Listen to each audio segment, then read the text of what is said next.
What's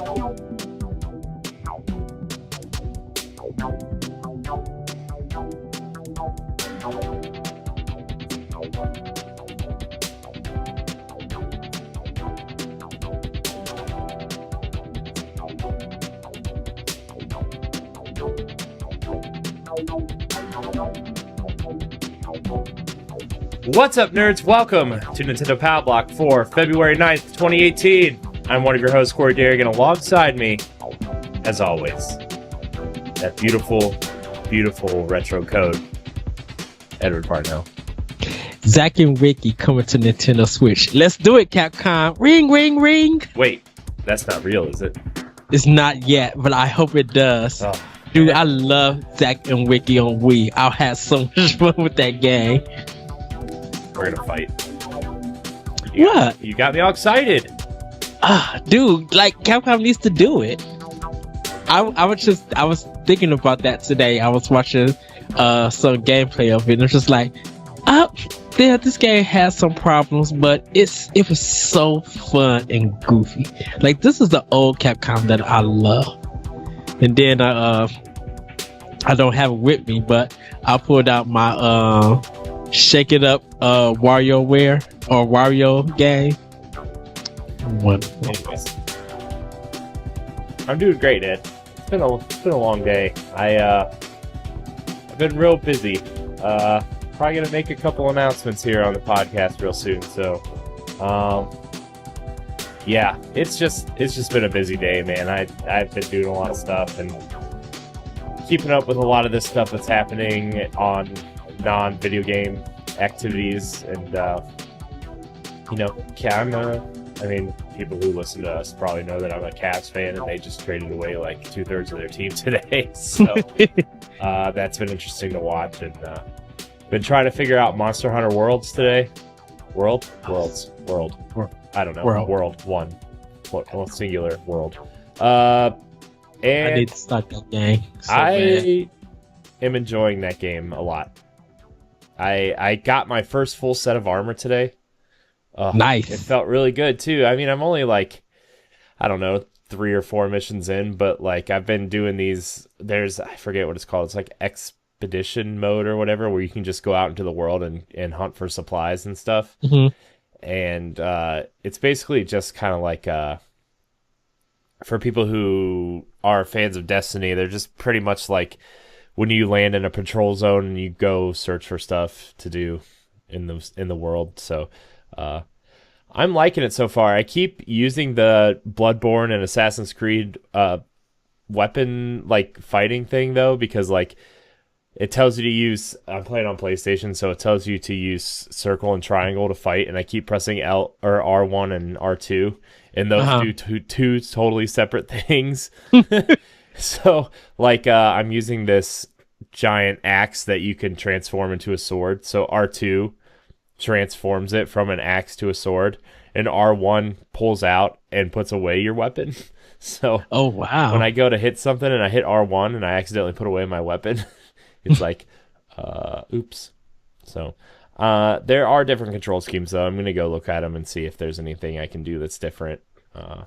But I'm having a good time with it. It's weird. It's really weird. I did not think I was going to enjoy it this much because Monster Hunter's always been super intimidating. So I don't know. It's good though. I like it. But in terms of Nintendo stuff, I've been playing the same stuff I've been playing forever in the last couple weeks. Celeste and Super Meat Boy and Mario plus Rabbids, and I'm on the Switch, kind of like I'm playing through games that that I don't like. I'm trying to finish Celeste. I'm almost done with it. I've died like 400 times. I'm so bad. Probably more than that. That's probably on the low end, to be honest with you. I'm waiting for Bayonetta next week, man. Yes. I'm waiting for Bayonetta. So, yeah, we'll see. We'll see what happens. But I'm trying to just clean up finish these games. So, but Monster Hunter is kind of the game I'm kind of really into right now. So, what about you, Ed? What have you been playing? Got a little bit further in Lost Sphere. Was kind of getting my tail kicked.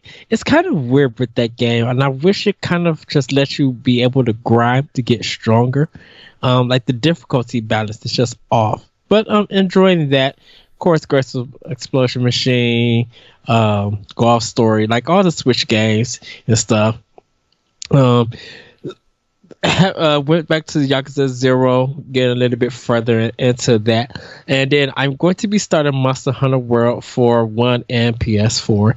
Like, I haven't even got a chance to cut it on today and start doing my creating, my custom creating. Because I keep seeing everybody with their cool looking designs, even with their feline. They got like cool designs for it, and I haven't even did nothing yet. I'm like, I don't got nothing. So hopefully I can start working on that.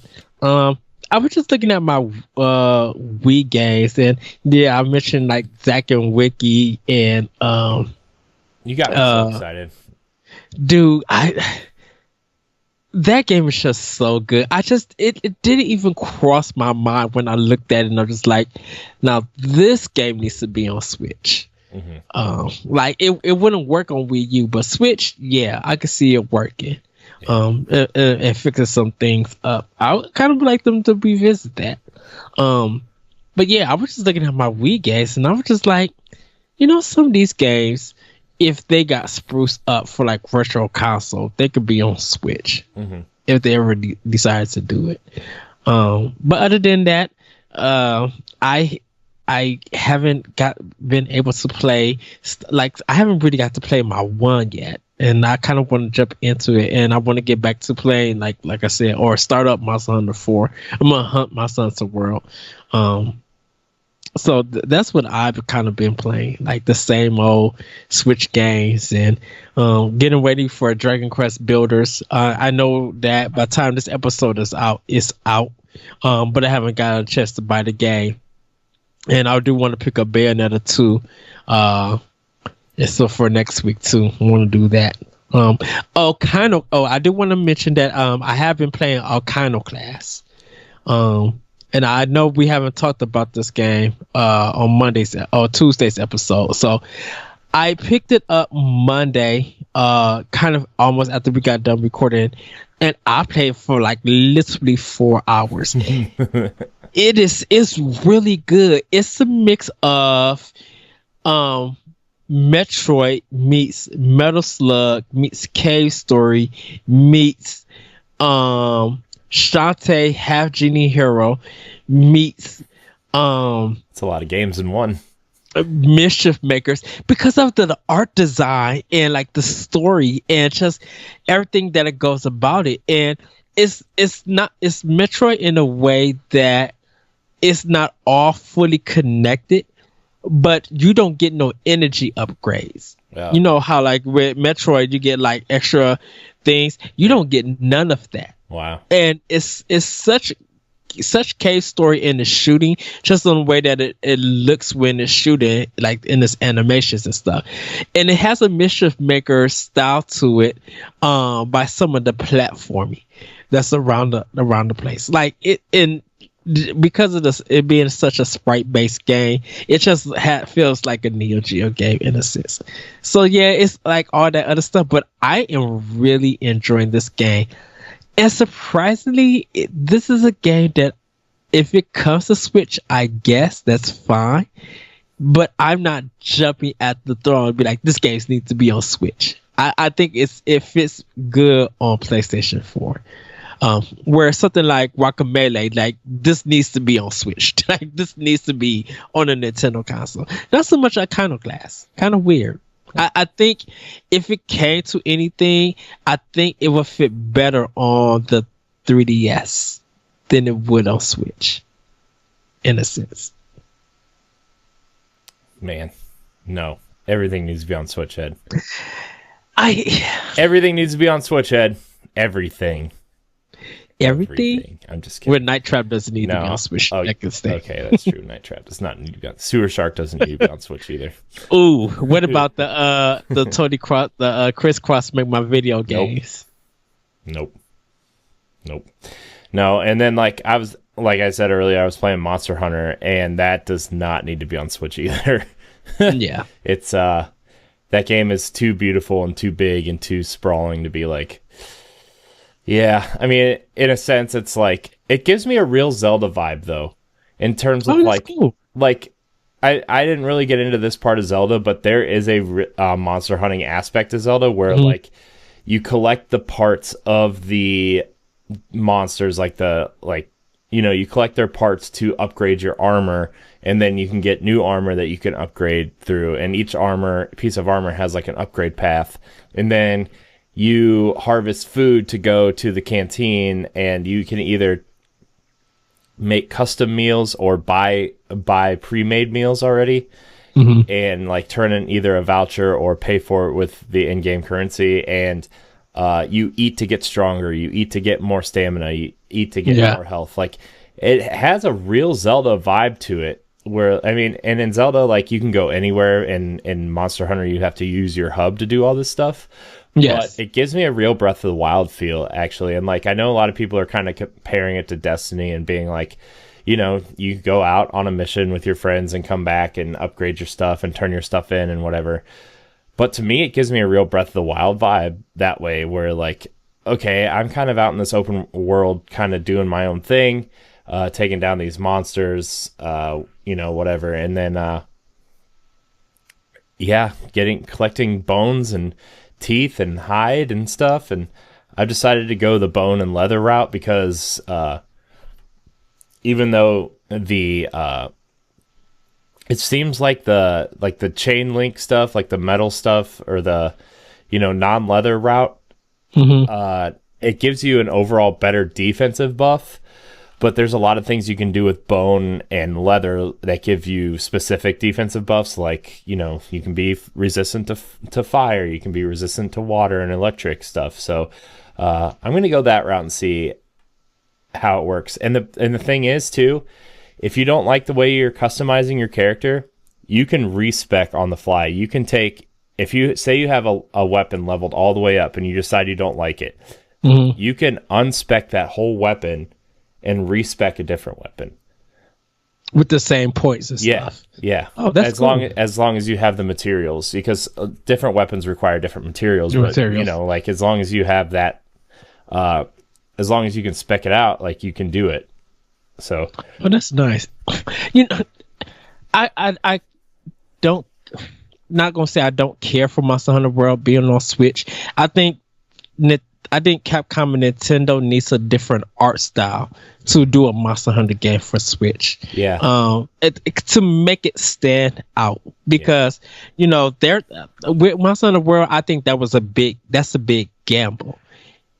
Where I think with the Switch version, or with a Switch Monster Hunter, they can explore more with a different art style. Yeah. And they'll get more people to play, because I'm like, Monster Hunter World is stuck on a system that's not really portable, where a Monster Hunter game on Switch is, and people could meet up to do that. Yeah. I've gotten some people to help me through some missions, which is cool. You can kind of just like, it's kind of like The Division in that way, where you can like matchmake into a mission without actually knowing the people. And, you have to start the mission yourself, but you can shoot up a SOS flare and people just kind of jump into your game and help you take down some monsters and stuff. And the monster fights are really long. Like, this first monster I took down probably took 20 minutes to take down. And you have to like chase it, and, is that the lizard looking one? Yeah. Where he like runs and eats the fish and gets fat or something? Yeah. And like, as you take down its health, like, the more dangerous its moves become and the more like violent it becomes. Yeah. So like, and after like that lizard thing, after it eats something, like, it rolls around and can crush you and take down half of your health in one roll. So wow, you have to like dodge out of the way, and it's got this very Bloodborne-y feel in terms of like, okay, this is what this monster is gonna do. I have to dodge at the right time to avoid and get those frames in. It's very, it's and since I'm playing on Pro, I'm favoring frame rate, and I was like, this frame rate looks like it's about locked at 30. And then I did the unlocked frame rate and went favored graphics. Ooh. It drops to like, it probably drops to like 20 frames a second, maybe. Yeah, I was like, nope, going back to frame rate.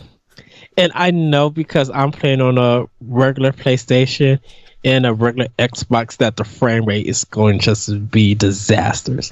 But I'm fine with that. I just really want to experience the game. Yeah. I don't think they was thinking about frame rate when they made Monster Hunter World. No. So I'm really enjoying it though. I really like it. I posted something on Facebook and Twitter today. I said I think I'm trading in my Ghost for a Palico. Because like I haven't played Destiny in probably 3 months. Shoot, same here. You know, I don't really care to go back to it, especially with a game with all these games coming out and a game as good as Monster Hunter. So I don't know, man. Yeah, it's fun though. It's if you have a PS4 and Xbox One and you like Zelda, like Monster Hunter is kind of like a multiplayer version of that with a lot of monstrous fights. Let me tell you, it's. I saw a T-Rex eat a bird out of the sky today. That was cool. That was really cool. So, I had to say I kind of love the running away animation. Just doing that, it just seems funny to me. Dude, it's very like almost PS2 Japanese developed. Like, it's so like over the top the running animation. It's like, yeah. I do like. I don't know if it's a dodge move or it's like a kind of a up attack, like you somehow attacking them across from the back on the top of them or something. I don't know if it's like a dodge attack or something. But like someone did some kind of animation where he was attacking like the middle of one of the dinosaurs or one of the monsters, and when he came down, the monster was dead. Yeah, I was just like, wait, what the heck just happened? Like he took him down like in about maybe 10 seconds. Yeah. There's some moves that I don't really know what they are, and I was just kind of like smashing buttons during that lizard fight, and there's 2 other people helping me, and all of a sudden my character just goes into this weird animation where I jump on top of the monster and do this weird flip and break my sword axe thing down and catches the monster on fire, and like he starts running away. I'm like, oh, I don't know how I did that, but that was pretty cool. So, but yeah, I'm really enjoying it. I haven't really played much on my Switch lately, to be honest with you, which is weird because I love that thing. But I don't know. I've been trying. See, here's the thing about Monster Hunter 2 is it has probably one of the best character creators I've ever seen. And see, I want to get on PlayStation PSN with you and talk in. Because I was watching last episode also we were talking about custom creating, and I kind of want to just like, how do I make this character? And I kind of wish that you could just see it and stuff. It's just having a talk about how to customize and everything. Yeah, and the cool thing is too is like you can go in to the character creator anytime you want during the game and change your character. Like it has to stay the gender that you picked it, but everything else you can change. And it's really cool. So I'm like, if I get tired of this, I don't have to start a whole new character. I can just switch it around. So yeah, I hope I can make my feline look like a tiger or a cheetah or something. I made mine look like the Mish. Oh, except you can't make it fat. So it's like if Mish lost a bunch of weight. Mishka is my wife's cat. For those who don't know. Your cat your character cat in the game actually helps you hunt. Yeah, Mish just stays around. Yeah, until you feed her meat. She hasn't moved from the couch since I've been home. Dang. Yeah, like I got home this morning at like, I don't know, probably 11 from doing what I was doing, and yeah, she was right where I left her, and like as of when we start recording, maybe 20 minutes ago, she's still laying on the couch. I'm like, lazy. But to be fair, I've been sitting in my game chair playing games today, so Lazy. It's your day off. You own it. I know. Gosh, I'm so happy I'm off today, and the next this weekend's gonna be rough though. The weekend before Valentine's Day is always rough. So, but actually, I think next week is when we're promoting Valentine's Day. I don't know. All I know is we got 50 boxes of fish in on Wednesday, and I was like, oh boy, do we really need this much fish? Ew. Ugh, so, but anyways, Ed, let's get into some of this news. Yes. There's a rumor that Metroid Prime 4 is being co-developed by Bandai Namco. I don't know if you saw this, but we've talked about it a little bit because these rumors have been floating around for a while, but now people are starting to get, they're starting to get real hard evidence that are pointing to that, because in their financial report, they have 2 Switch games in development, and one is a unspecified first-person action-adventure game, which would probably point to Metroid or a new IP. But I don't know if Bandai Namco would make an exclusive first-person style game for Switch. That'd probably put it on everything, but unless Nintendo paid for it. Right. So, but what do you think about Bandai Namco making a Metroid game? I don't think it's going to happen. It shouldn't, because really with Namco Bandai, or Bandai Namco, whatever you guys consider it, they never designed a first person shooter that I know of. Yeah, that's what I was thinking. I was like, when did Bandai Namco make a first person shooter? Like, what? Wasn't there one for Xbox? It was like one that you punch with your fist. Like blood something? I have to look it up. I don't even know, man. But that was like original Xbox. That was years ago. If that's Namco, then that was the only one that I could think of. I have it. But I'm just too far away to actually see what the title is. I don't know. That's kind of weird. Like, if they said they were coming out to make a Metroid game, just like a third-person action Metroid game, I'd be like, okay, I can see that. But right, a first-person one, I know Nintendo's probably got their fingers all over this anyway, and they're co-developing and whatever. And I don't know, man. That just seems like a weird pairing. Like a Japanese title doing an American style game. Yeah. We saw that. We've seen it in the Resident Evil games for so long, but that's Capcom, and Capcom has more of a Western influence these days anyway. Yes. So, I don't know. It's weird. I don't know. Either way, it's weird. Even if it is a new IP, it's strange. I don't know, but that's I don't know, man. I just can't get my head off of it now. Bandai Namco is such a Japanese market company. Yeah. Where they're good at making arcade style games. Like Time Crisis, Soul Calibur, like those kind of games. They're like Ridge Racer. They have an arcade flair to where something like what was the one, Journey to the West, starts with an E and I cannot think of it. A game that Ninja Theory did, Enslaved, where you could see that Bandai Namco didn't make Enslaved because nothing about this game screams arcade. Like, you could see that this game is definitely a Ninja Theory game. Yeah. But when you're playing Soul Calibur or Tekken and stuff like that, you could see that, okay, this is Namco, Bandai Namco. They definitely did design this. Yeah. I'm looking up this stuff. List of Namco. I'm looking up Namco shooter games just to see if anything stands out. Star Fox Assault, I guess, is one that stands out. There's nothing really. Breakdown. That's what it was. Yeah. Yeah.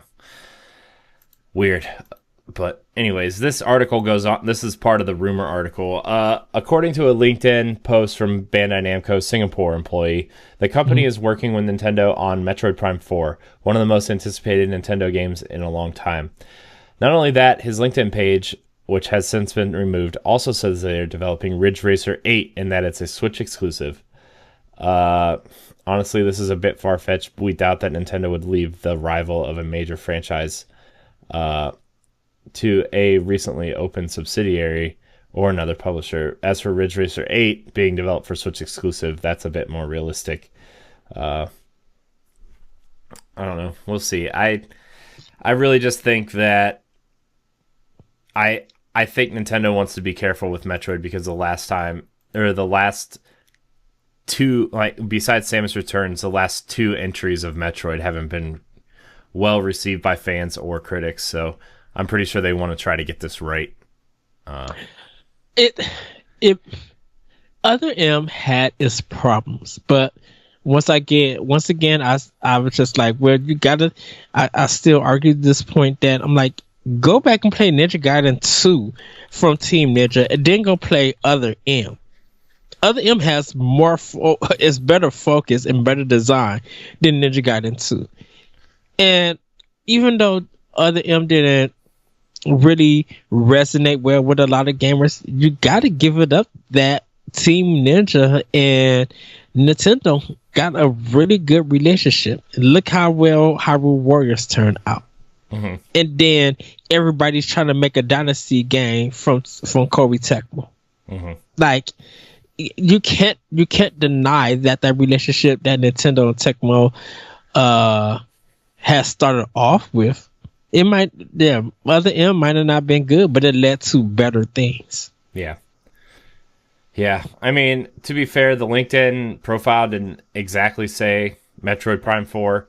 It says Switch exclusive FPS, which, I mean, if Nintendo is going to take an FPS, it's probably going to be Metroid, but we'll see. We'll see how it goes. I think that Bandai Namco is going to work on this in-house.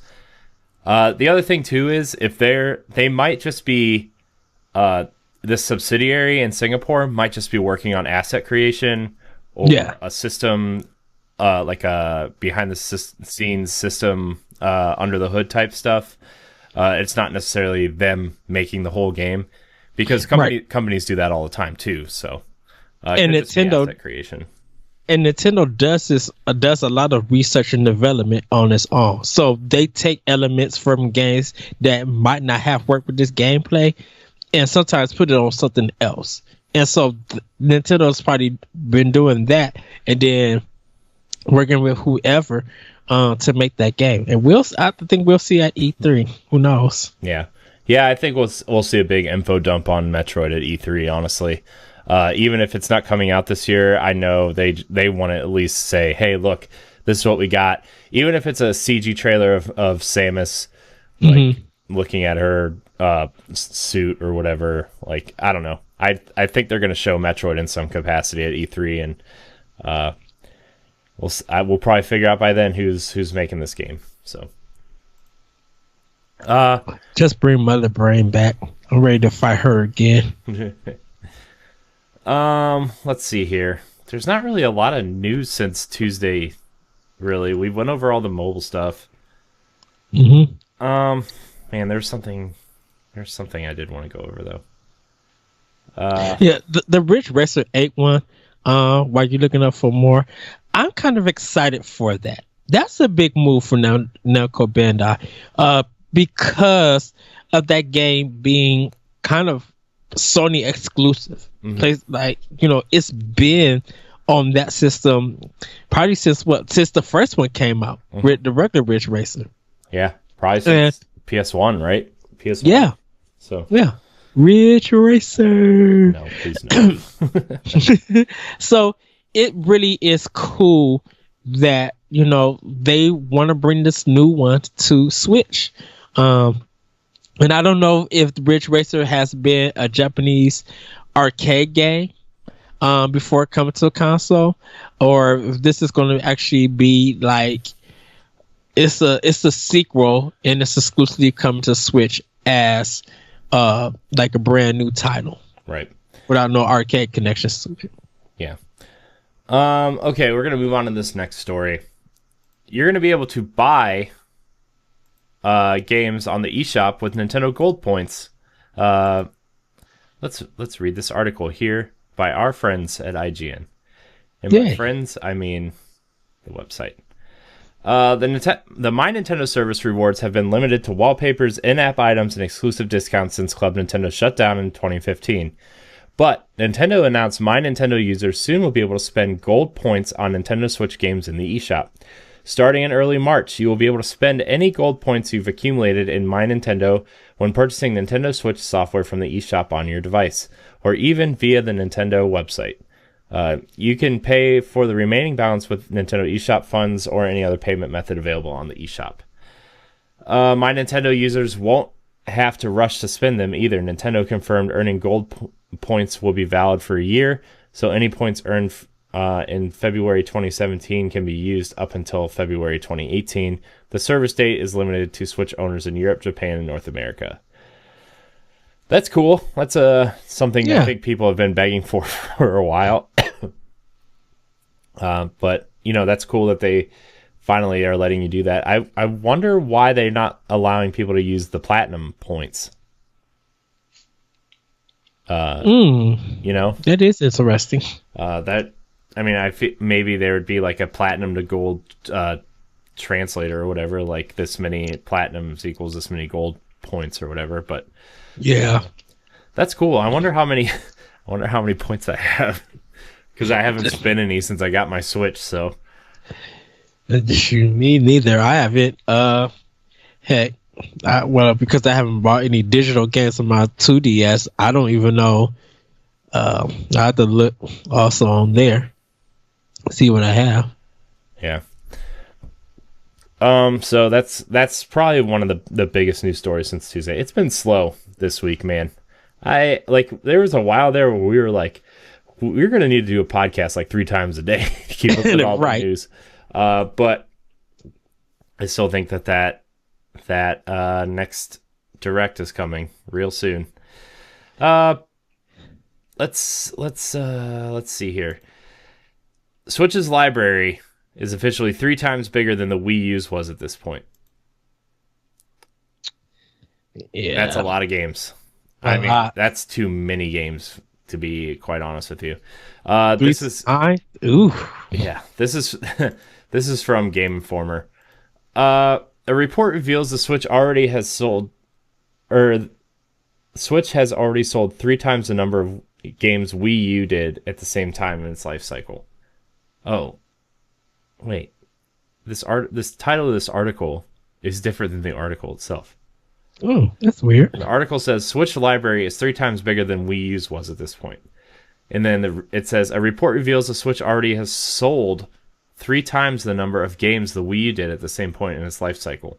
Kotaku UK reports that at the end of December, or the Switch's 279th day on the market, they downloaded data from more than 18,000 games and 250,000 reviews from Metacritic. According to the data, the Switch by then had 191 games available, whereas on the 279th day, the Wii U and Wii had about 60 and 65 games respectively, according to a chart. The Wii U didn't reach 191 games until 856 days after launch. On the other hand, PlayStation 4 had about 100 games, while the Xbox One fell slightly behind that. The data also shows how well games were reviewing among Switch, Wii U, and Wii in that time frame. Games on Metacritic that score at least 80 or higher and reviewed at least 40 different outlets were looked at. Around 45 Switch games met those credentials in the first 279 days. 45 games with an 80 or higher, that's pretty high. That's a pretty high score. While the Wii U and Wii each had 50 games like that in both consoles' entire lifespan. Wow. That's some statistics. That's some statistics. Stats. Hashtag stats. Stats. Yeah, but that's kind of cool. It just shows, and it's sad that I wish Wii U would have got that same kind of support that Switch is getting.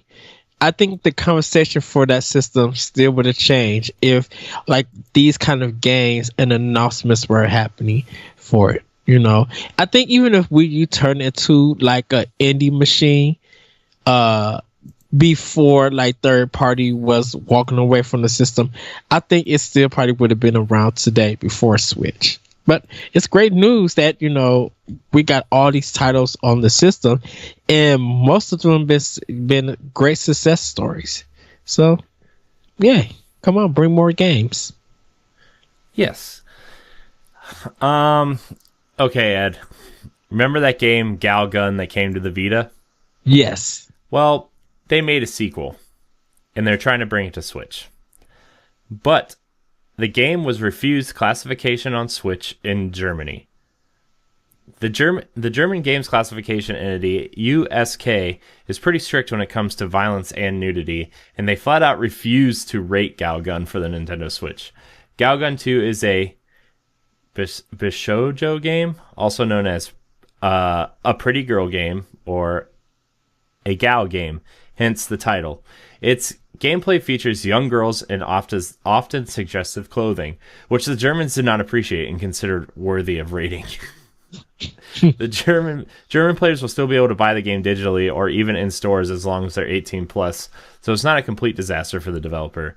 But here's a quote from the German ratings board translated through a translator. We'll always try to get games through classification. Or, no, this comes from the... Man, these people need to start double-checking their stories. It says this is from the German ratings board, but this is clearly from the publisher. We'll always try to get games through classification regardless of the possibility of being denied, as we feel that everyone should have the right and the access to play the games they want to play. It is our opinion that disliking the content in a piece of entertainment or art and voicing that dislike is totally fine and even encouraged, but denying that work right to exist in a market based on personal opinions and prejudices is something we strongly disagree with. Unfortunately, our appeal against the decision has been unsuccessful, given that Galgun Double Peace did receive classification in Germany. We're doubly disappointed that we cannot bring the highly anticipated title to our fans in Germany. However, we will accept and respect the decision of the USK. There's a difference between entertainment and art and 12-year-old girls and almost being completely naked shooting each other with squirt guns and having bouncy breasts. Well, usually when it's like that, they could change the age and create different and to get that. I know, but I just watch this trailer and they are pretty clearly between the ages of 12 and 15. Well, I kind of find it weird that this happened. And even with the edits of the new Colossus for Wolfenstein 2, that game will still be able to be released in Germany. No matter how you cover it up, Wolfenstein 2 should not be released in Germany at all. Yeah. I mean, they almost had to make completely different assets for the German release for Wolfenstein 2. Exactly. And it looks bad. Mm-hmm. Yeah, that removing Hitler's mustache in Germany almost looked like Superman from Justice League. Yes. I'm like, oh my goodness, this looks horrible. Yeah. And I don't know how YouTube or how people could find, because I bet you someone in Germany probably was able to get a physical copy from America, sure. Something. Even if they have a PlayStation 4 and they have an American account or anywhere outside of Germany, if they have that account, they can purchase it digitally. Yeah. So I'm sure someone has that version, but the system's not region locked, so no. I think I do think like you have to be sensitive to some things. Like I'm not this like, oh, I kind of think like the world is too oversensitive about a lot of things. But like, you know, when your country 80 years ago was like the most hated country in the entire world, and a whole world war started because of this one guy, like pretty much, and like the army he built, and you know, the Aryan race and whatever. Like, I get that stuff has to be blocked in Germany. Okay, I get it. I do. Like it's I can't believe that game got released at all, to be honest with you. I think because we here in America have not really dealt with that, and we know that this. I mean, dealt to with deal with it now, but not on that scale. But see, and that's what I was going to almost get. When Wolfenstein came out on PC, you knew that game was kind of like pretty much a Doom clone, and so you knew what group you was fighting, and like there's no way for you to find a health pack to heal you back up 100%, and you just got guns and stuff laying around. It was all fictionist as a video game. Like there was no kind of, I guess, no real world connection. And Wolfenstein 2 stayed on PC. Like the Wolfenstein games just stayed on PC until they did the reboot for consoles. Yeah. And I know they're trying to, for Germany, they're trying to erase that history or not remember it or anything. Where here, with some people, they turned it into something else. Yeah. And I don't know if they fully understand the history about that, because it's just like, how in the heck does Wolfenstein 2, the new Colossus, hurt some Nazis' feelings here in America? You know nothing about that time. You never experienced any of that time, but it's hurting your feelings? I'm like, come on now. That's just ridiculous. Yeah. Yeah. But, I mean, back to this, like, I don't know. It's like I got this game for Switch recently, and like it's a lot of people who play PlayStation probably know the first game, Knights of Azure, and I got Knights of Azure 2, Bride of the New Moon, which it has some suggestive anime girls. Like that's the whole game, is like your party of these girls going to like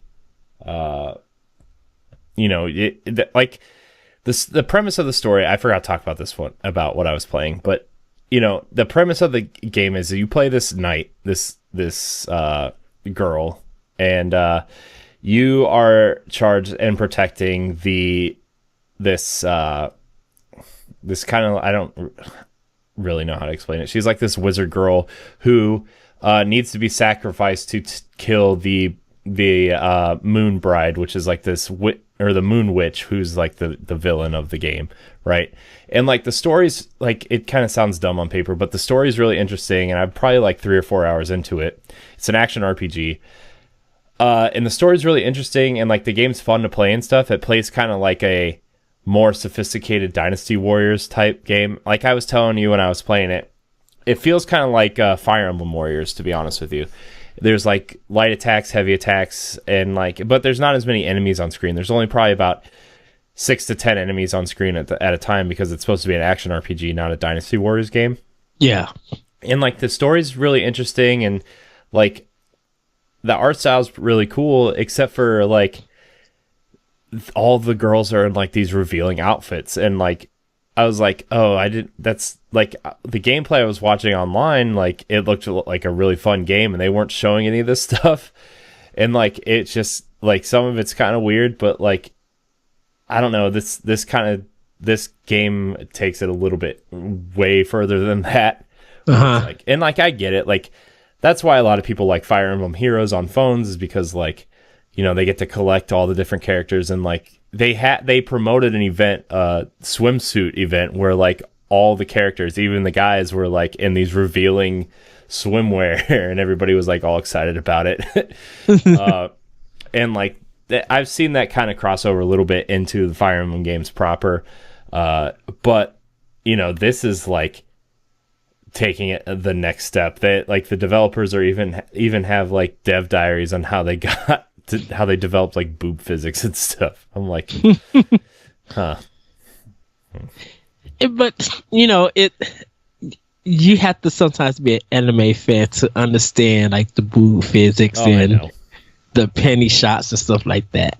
Oh, I know. It's like if you're not an anime fan, sometimes like some of that stuff's a little bit uncomfortable to watch, especially when like for us it's kind of normal. Like I'm not an anime fan, but like playing games my whole life, I've seen stuff like this all the time. And one of the best games last year, Nier Automata, had like a character that had some revealing clothing, and like nobody really cared because the game was really good. And so, like, I don't know. I guess it depends. I don't really know what else to say about that subject. It was just this weird thing that, like, it got denied rating in Germany because the Germans were uncomfortable with it. So, just brought it up.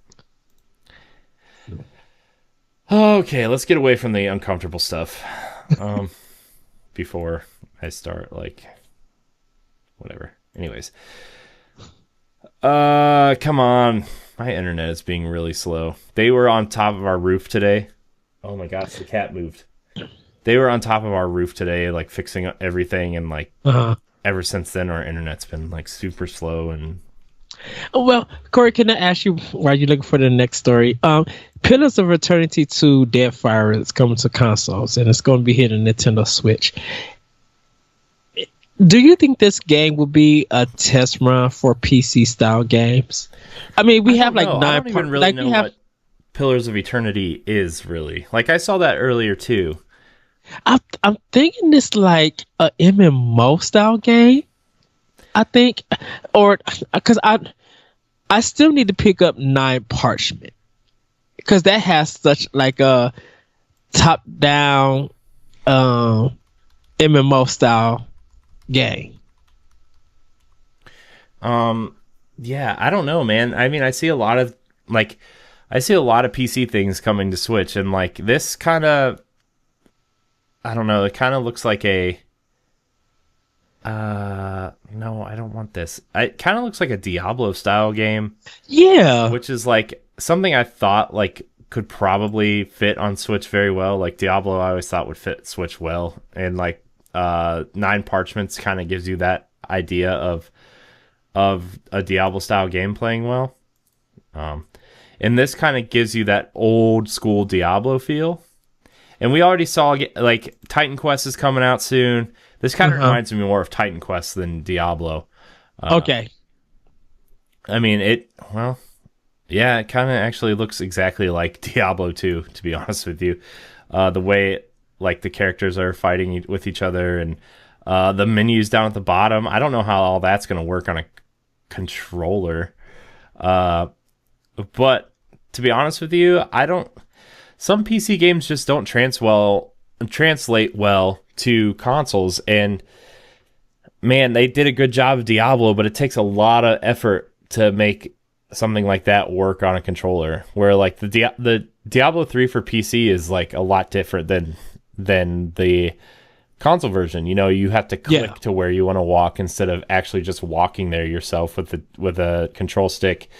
On console, all your move sets are mapped to face buttons, whereas you have a bunch of commands and hotkeys on your keyboard that can do a lot more.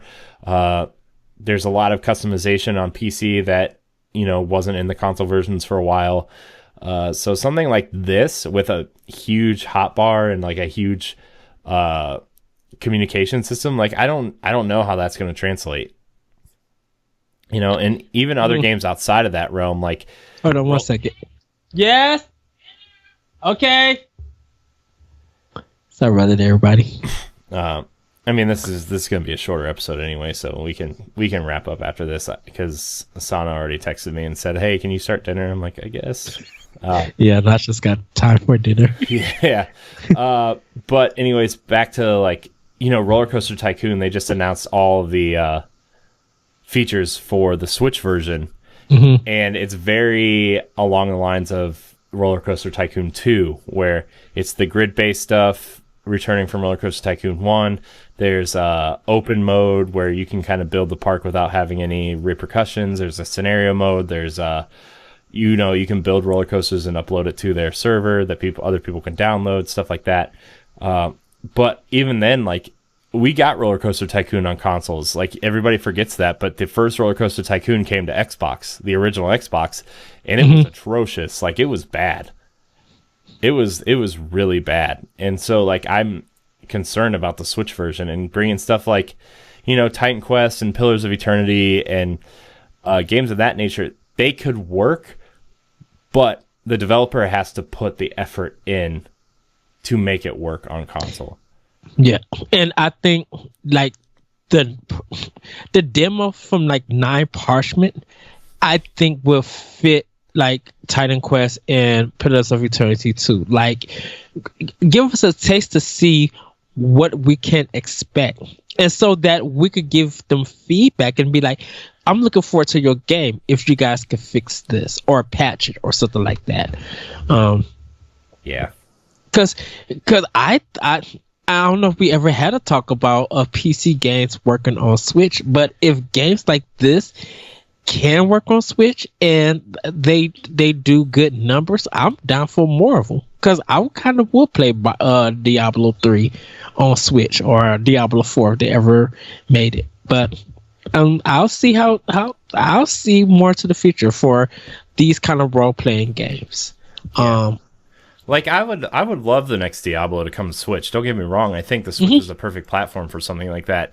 It just takes a lot of effort from the developer to make the switch from PC to console. And I just hope that, I don't know who the developer is of Pillars of Eternity, but like, if they put the effort into making a good console port, I think this game's going to be good, especially on Switch with the multiplayer aspect and the item management stuff being maybe touchscreen based or whatever. Like, I really think that they could figure out a way that it could work well.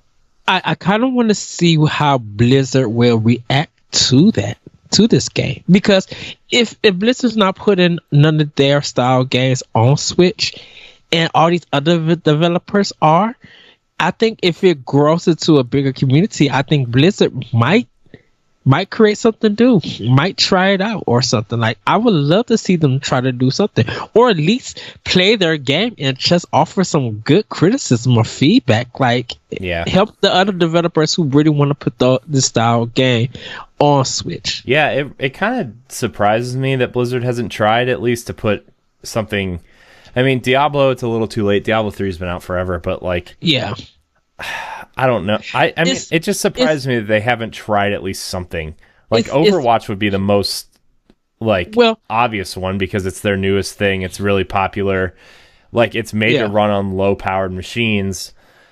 This is the thing with Blizzard, is that they talked about loving the Switch. Everybody in their building is playing it and carrying it with them, but they don't have no plans for development. Well, you should try something, because if other people finding out that you're not developing nothing, they're going to take your space and they're going to make the money if the game comes out good. Yeah. So, I mean, I wouldn't be surprised if Blizzard came out and announced, hey, Diablo 4 is going to be on Switch. That honestly wouldn't surprise me at all.